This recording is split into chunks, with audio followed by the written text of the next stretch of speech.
world around us is full of false choices, that temptation to be us versus them, for or against, in or out. But what does it really look like for followers of Jesus to engage in the messiness of life, the gray issues of faith, to truly allow our lives to conform to the gospel? Join us as we try to figure it out. We are the Brian and Jannelle Podcast.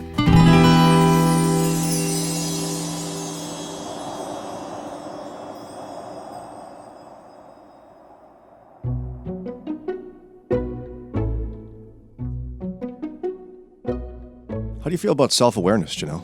I think it's very important, actually. You do? Yeah, I do. Why you laugh? I do. I can grow in self-awareness, but I think it's important. Actually, no, I think you do great in self-awareness. I think your struggle's an embellishment. Whatever. Oh, my goodness. But what about you? Are you good at self-awareness? It depends on who you ask. Okay, you got to explain that. Well, there's plenty of people listening right now who are waiting for, they got a text ready that if I say I'm self-aware, they're going to be, oh yeah? What about this and this and this and this? I don't know. It's a hard thing. In fact, as we learned in radio, there's this thing they do. And so if you're listening right now in your car or whatever, keep driving. But imagine this. We bring you in the studio. We say, all right, you're going to be the new personality on the radio show. Okay. Here's your job. All right, ready? Mic's about to go on. Ready? Be yourself. Go. Yeah. Yeah. It's kind of like going to a comedian. Be funny. Go. And it's yeah. Like I told you when I first got this job and I was looking for tips because I've never done radio, and people that have done radio for years, I'm thinking, man, they're about to come with some advice. I'd get my pen out. I'm ready to take notes. They're like, just be yourself. I was like, what? It's that kind of advice. What am I going to do? Turn the radio on and I don't know. It's just very abstract. I don't know. You don't know how to put your hands on it. But 2 years later, you agree with the advice. But at first, it's difficult. Why? I think because we all struggle at some measure with self-awareness. Because your first question, mine was, at least was, who am I? If I'm supposed to be myself, who am I?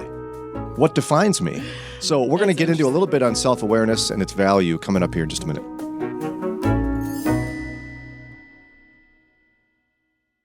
Hey there, Brian and Jannelle Podcast listeners. Brian here with a quick item for you before we get to the main content in today's episode. I'm super excited to tell you about a brand new podcast series I created in partnership with Moody Radio that's available starting right now. It's called The Grandfather Effect. And here's the quick backstory. I only have really one strong memory of my paternal grandfather, Tom. And it was when my dad and I were standing shoulder to shoulder in a crowded room right in front of his open casket. And I remember standing there a bit mystified. Because you see, Grandpa Tom had lived only about 15 miles away from my house growing up. And yet I never saw him. He never talked to me, called me, never came to birthday parties. He was no part of our life. He had disowned my family when I was about 3 years old. And my family was left with lots of questions. Because from our perspective, the reason he disowned us didn't seem to make much sense. The circumstances were so seemingly trivial, it just didn't add up. So what happened? Well, about 5 years ago, I decided to try to find out. And that journey became much more complicated than I could have possibly imagined. And I chronicled the entire thing with a recorder in my hand and take you along in the journey. The podcast series is called The Grandfather Effect. Would you consider giving it a listen? I'd be super grateful for your support. And if you like what you hear, maybe you'd be willing to leave a nice review or even tell a friend about it. All right, let's get back to today's episode. Thanks a lot.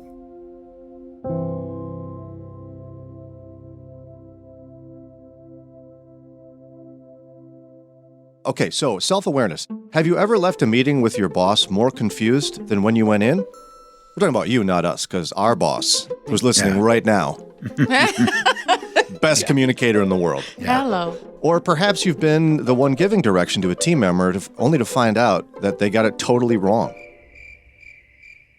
What about participating in a Zoom meeting where the host doesn't allow space for anyone to comment, interject, or express their views? There are countless examples of poor communication from leaders who lack the self-awareness to realize they are failing to get their message across. And it results in missed deadlines, failed projects, and frustrated employees. Now, with so many people working remotely, communication is even more challenging. It's critical that leaders develop self-awareness to ensure their communications are effective, not only to maintain productivity, but to also engage, inspire, and retain their people. And this article comes to us from Fast Company, which is a really interesting kind of trade magazine for business. Self-awareness is defined as how clearly you see yourself and how accurately you understand how others see you. Ooh. Those two are really hard to reconcile, I think, in life, aren't they? Yeah. You could be like, wow, let me give you an example. Okay, so early on in my time here at WCRF, Kathleen and I made a trek out to, I believe it was Newcastle. Okay. In Pennsylvania, and we were at a bookstore in Newcastle.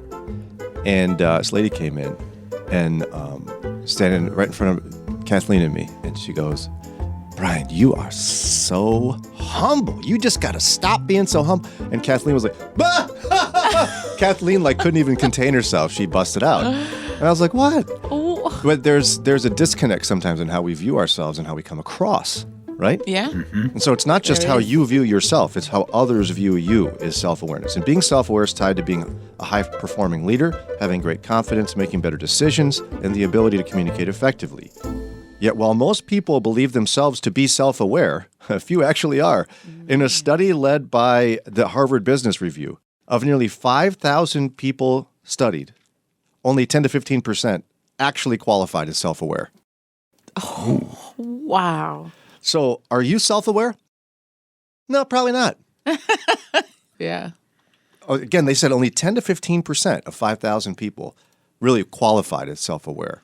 So if you're not in that study, I wonder ways that you could know how self-aware you are. How do you work on it? Do you have anything you do to be self-aware? Listen to Len, maybe sometimes? That one's hard because one of the things that I think is important is being open to talking to people about the way they see you, although it doesn't come out like that.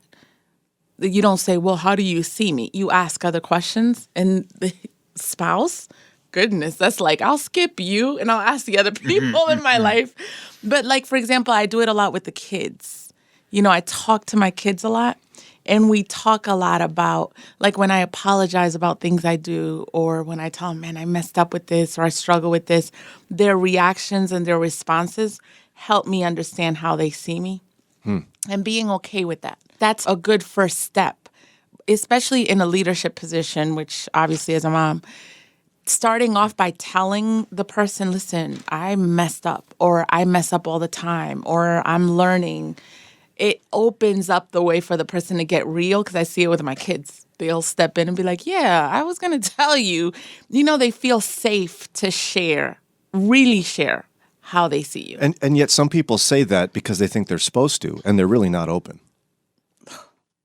And so what they do is they go, hey, I want good feedback here in this meeting. If you object to anything, just bring it up. And you got a whole bunch of people listening going, yeah, right. I'm not going to say anything to this guy. What does the person do to make because somebody listening to you can think, what else can I do but tell you, listen, I want honest feedback. So if I tell you and you're telling me, no, I don't believe you, what else can a person do? Well, I guess we have to start with believing people, right? That's hard, though, when they say something we don't like about ourselves in terms of being self-aware. We have to be willing to receive it. I would confirm it with other people. Because somebody doesn't really know you. They might say something that's just not true about you. But, if you were to say something to me that I didn't take well about who I am and how I come across, I'd bring it to my wife and go, what do you think? Does she have anything here? Yeah. And I could tell by the look on her face whether it's true or not. She didn't have to answer. Yeah. She might just kind of grin and turn her head a little bit. And I go, oh, okay, yeah. So, this article gives some tips for a business professional, get feedback as in regular anonymized 360 feedback. In the business world, there's ways for supervisors to get feedback anonymously from employees. Just teachers do it with students, which is sometimes effective and sometimes not. Mm-hmm. Sometimes kids are just being mean. Mm-hmm. So how do you do it in friendship? It's hard, Jannelle. I don't have a perfect answer here.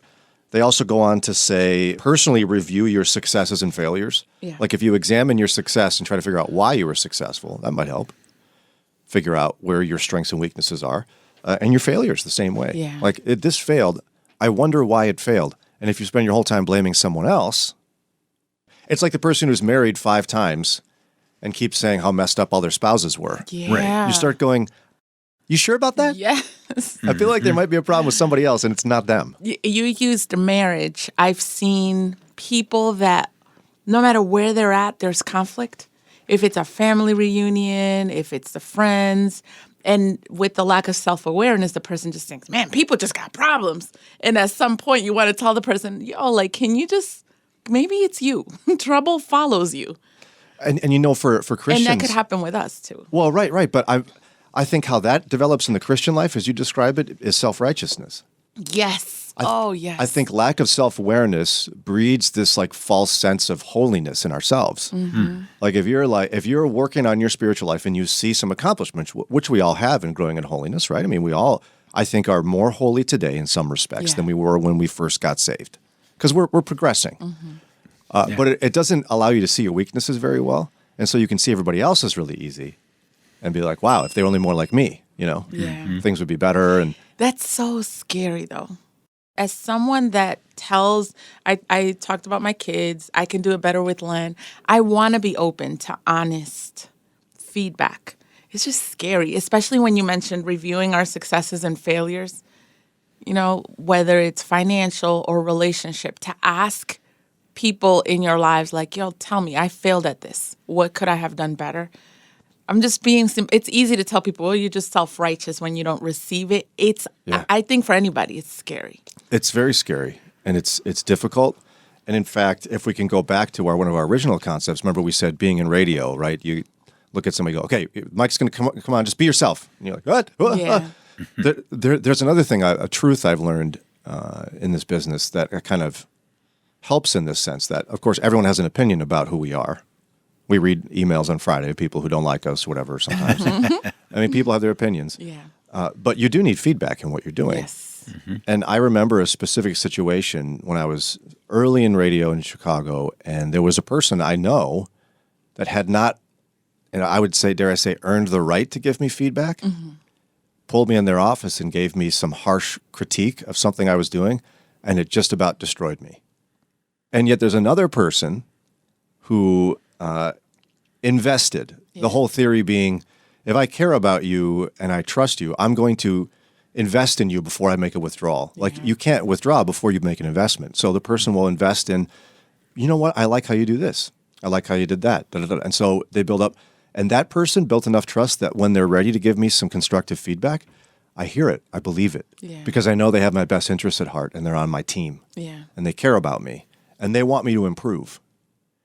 And I walked out of my first critique with that individual feeling like $1 million, thinking I can be better. Oh, yeah. Yeah.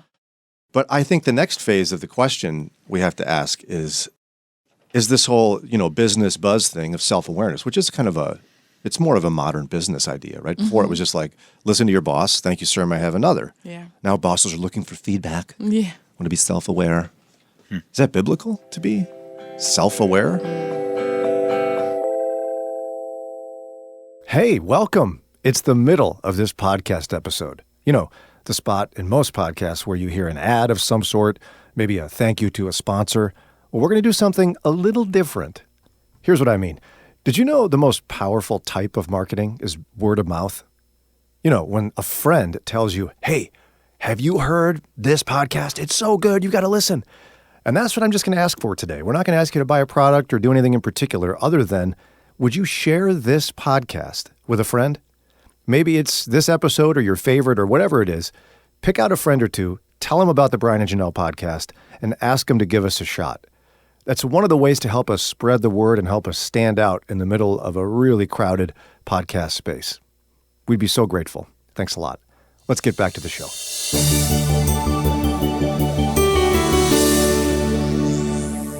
All right, so we've been talking about this article from Fast Company, which is kind of like a business magazine.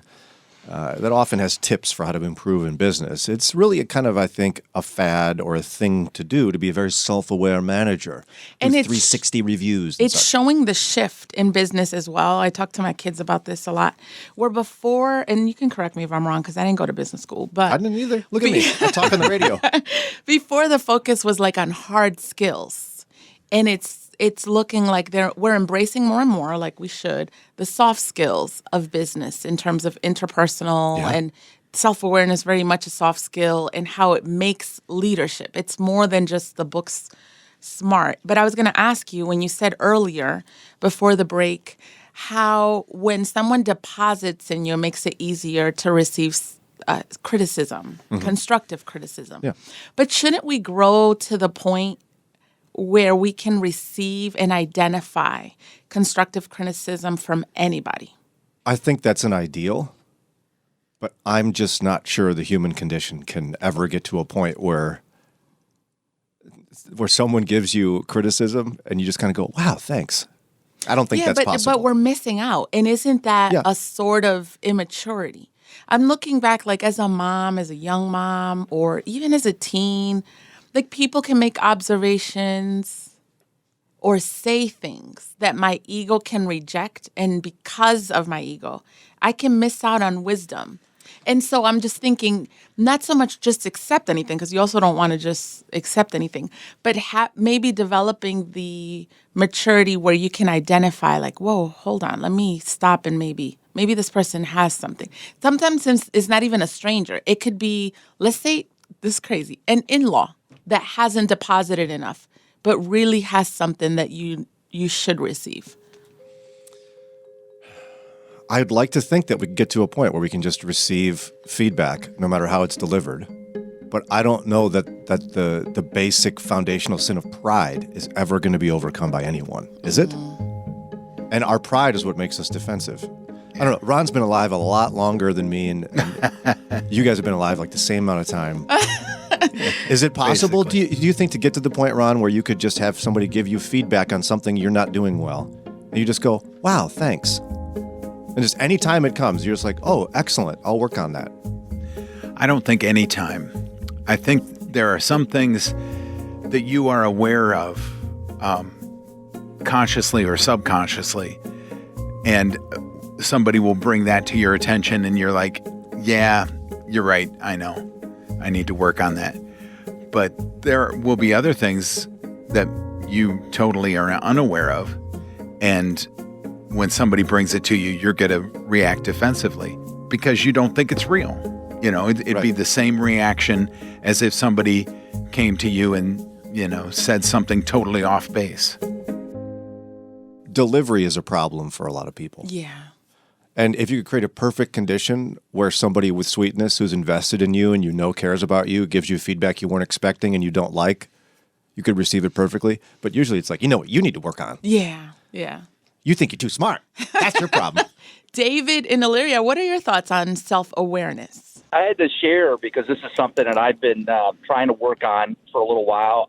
I've been a part of a business that we read a book by Patrick Lencioni, which writes a lot of business books. Yeah. And it's called The Ideal Team Player.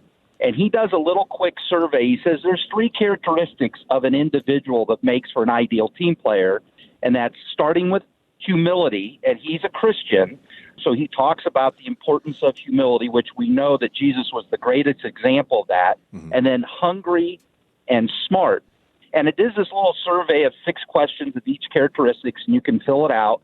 And so we started doing that amongst our teams in the company, direct reports and managers, and they did it to where, you didn't know who was filling them out on you, and then we had scores on it, and then we shared it. Oof. I had one person on the humility standpoint, we were sharing about what we had found out. This person said, I was really surprised that I came back not as humble as what I thought I was. And I started sort of laughing a little bit, and I'm like, well, isn't that the epitome of not being self-aware and a little bit of arrogance that you didn't even know how humble you needed to be? Yeah. So I like what you were just saying, Brian, that, how do you really earn the right to give that feedback and so forth? So this was a way that just was, you're going to sit down and be open and transparent about how those are. And it was just very, very open. I mean, when you look at a marriage, the last thing I'll finish, you could look at that business on hungry, wanting to work hard, but you got to work hard on your marriage too. Are you hungry to make your marriage work? And then lastly, when you look at smart, that's not intellectually. You hear a lot of this stuff about emotionally. Are we smart? Do we have an EQ? Yeah. And in our marriages or in our relationships, sometimes whether we say too much or we talk too much or we're not emotionally intelligent. And sometimes we have to work on that just as much as we do intellectually. So I just wanted to share that. I appreciate the conversation this morning. No, that's great. What's the name of the book again, in case somebody wants to know? It's called The Ideal Team Player by Patrick Lencioni. Fantastic. Yeah, I'm pretty sure my wife's company that she works for did the very same thing in teams going through that book, because it's got some really powerful ideas. And it sounds to me, David, like you would say that this concept of being self-aware is not only important, but it's solidly biblical. Like it's something Christians ought to strive for. Oh, I think it definitely is. I think one of the reasons why I've always used this concept, why did Jesus need the 12 disciples? Well, he didn't necessarily need them. They needed him, but he also knew that he needed to mentor them and help them as he left the earth to develop the church and to build the foundation of the church, like with Peter. Why did he ask him, do you really love me? Mm-hmm. And Peter thought he loved him. Well, no. I mean, do you really love me? And he was helping Peter, who really loved Jesus, but how he was so passionate to become more self-aware of who he was.